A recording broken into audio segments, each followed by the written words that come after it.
पहुंचा है इसके बारे में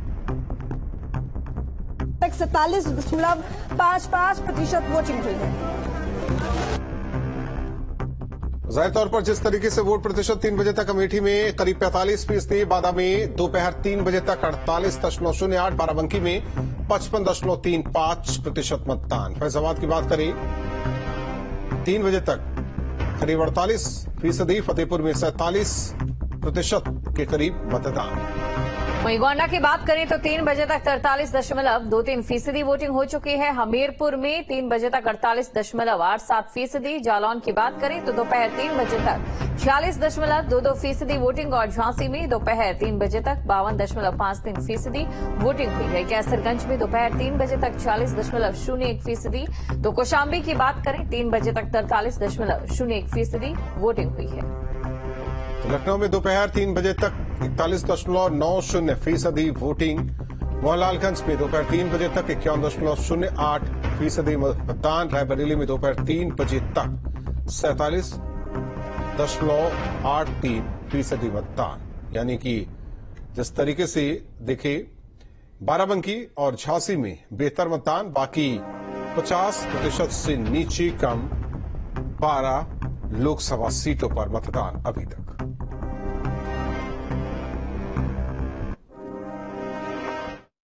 तो देखिए 5वें चरण की वोटिंग है। देश भर की बात करें तो 8 राज्यों की 49 सीटों पर वोटिंग की जा रही है। कितने प्रतिशत 3 बजे तक मतदान हुआ है उसके बारे में आपको जानकारी दे देते हैं।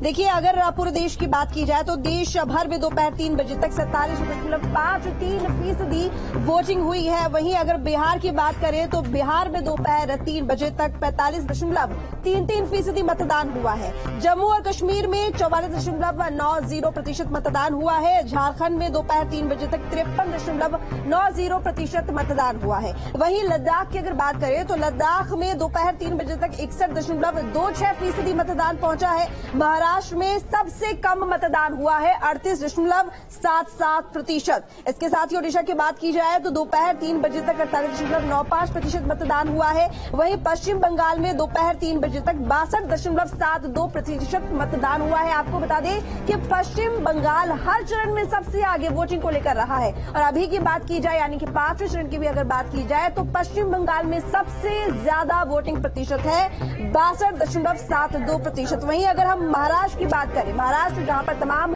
राजनेता अभिनेता सभी घरों से बाहर निकल रहे हैं, वोट डालने के लिए जा रहे हैं, इसके साथ ही जनता से वोट की अपील भी कर रहे हैं, लेकिन उसके बावजूद महाराष्ट्र में वोट प्रतिशत सबसे कम देखा जा रहा है 38.77%। तो बता दें कि पूरे देश में जो वोटिंग प्रतिशत है फिलहाल जो पहुंचा है वो है 47.53%। तो चलिए इसी बीच अब आपको दिखाएंगे उत्तर प्रदेश में जो वोटिंग प्रतिशत है वो कितना है, क्योंकि उत्तर प्रदेश में 14 सीटों पर वोटिंग हो रही है। इसके साथ ही दोपहर 3 बजे तक 47.55% वोटिंग हो चुकी है। वहीं अमेठी में दोपहर 3 बजे तक 45.13% मतदान हुआ है।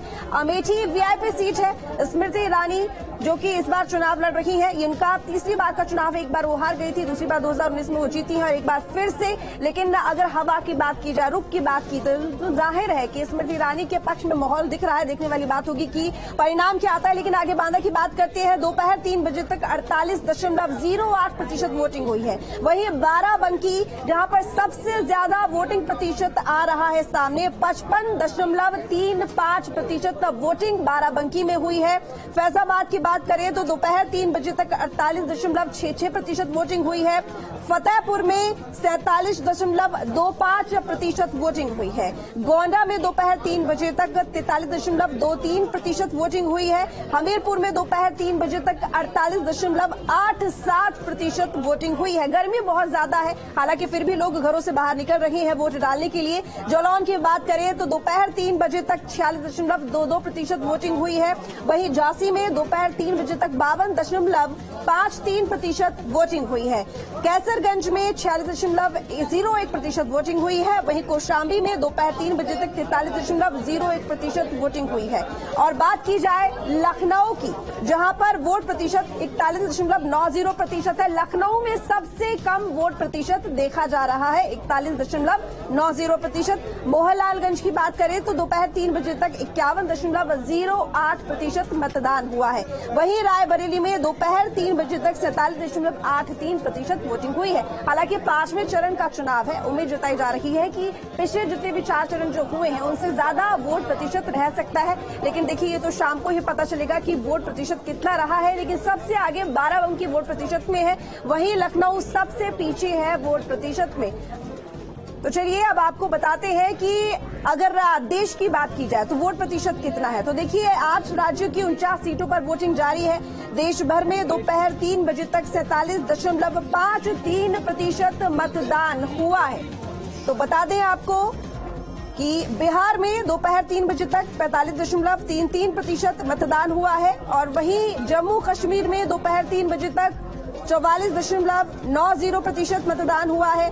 झारखंड में दोपहर 3 बजे तक 53.90% मतदान हुआ है। लद्दाख में दोपहर 3 बजे तक 61.26% मतदान हुआ है। और महाराष्ट्र में दोपहर 3 बजे तक 38.77% मतदान हुआ है।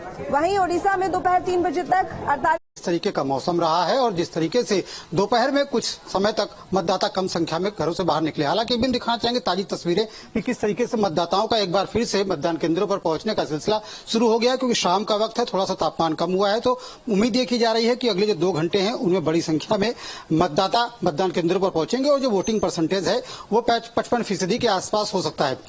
सुबह से अगर बात की जाए तो सुबह का जो वक्त था तो मतदाता बड़ी संख्या में घरों से बाहर निकलते हुए नजर आए और पोलिंग बूथ पर पहुंचे। यही वजह था कि सुबह 9 बजते जो आंकड़ा है वोटिंग परसेंटेज का वो 14% को पार कर गया था। सबसे ज्यादा ग्रामीण इलाकों में लोगों की भीड़ देखने को मिली और ग्रामीण इलाकों में बढ़ चढ़ करके लोगों ने वोटिंग की। सुबह से ही मतदान केंद्रों पर लोग पहुंचे और उन्होंने अपने मताधिकार का प्रयोग किया।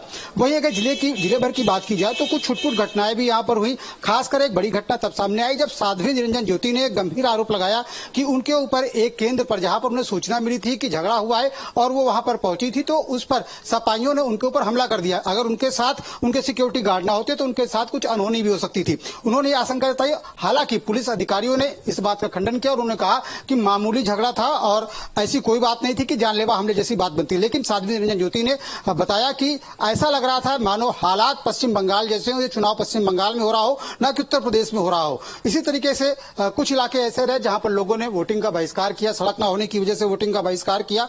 बाद में नेता पहुंचे और लोगों को समझाया और बाद में वहां पर वोटिंग भी शुरू हो गई।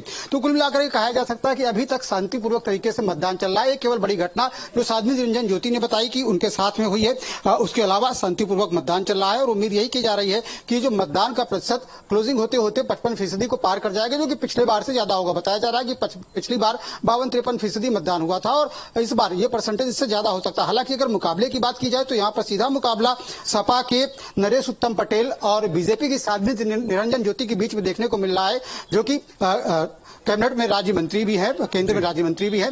आपको बता दें कि इस बार जो मुकाबला है ग्रामीण क्षेत्रों में ऐसा देखने को मिला कि ग्रामीण क्षेत्रों में जो कुर्मी मतदाता है उसका जो डाइवर्जन है वो सपा की ओर दिखाई पड़ रहा है। तो ऐसे में ये जो मुकाबला है काफी रोचक हो जाता है। लेकिन एक अहम बात यहाँ पर यह भी है कि यहाँ पर बसपा भी हमेशा मजबूत स्थिति में रही। बसपा यहाँ पर 2 बार जहां चुनाव जीतने में सफल रही, वहां पिछले 3 चुनावों में दूसरी पोजीशन बसपा की ही रही है। यानी कि बसपा को भी खारिज नहीं किया सकता, क्योंकि बसपा ने भी यहाँ से जो प्रत्याशी उतारा है डॉक्टर मनीष सचान के रूप में, वो भी कुर्मी वर्ग से आते हैं। यहाँ पर अब देखना होगा मतदान प्रतिशत कितना यहाँ पर आंकड़ा छूता है।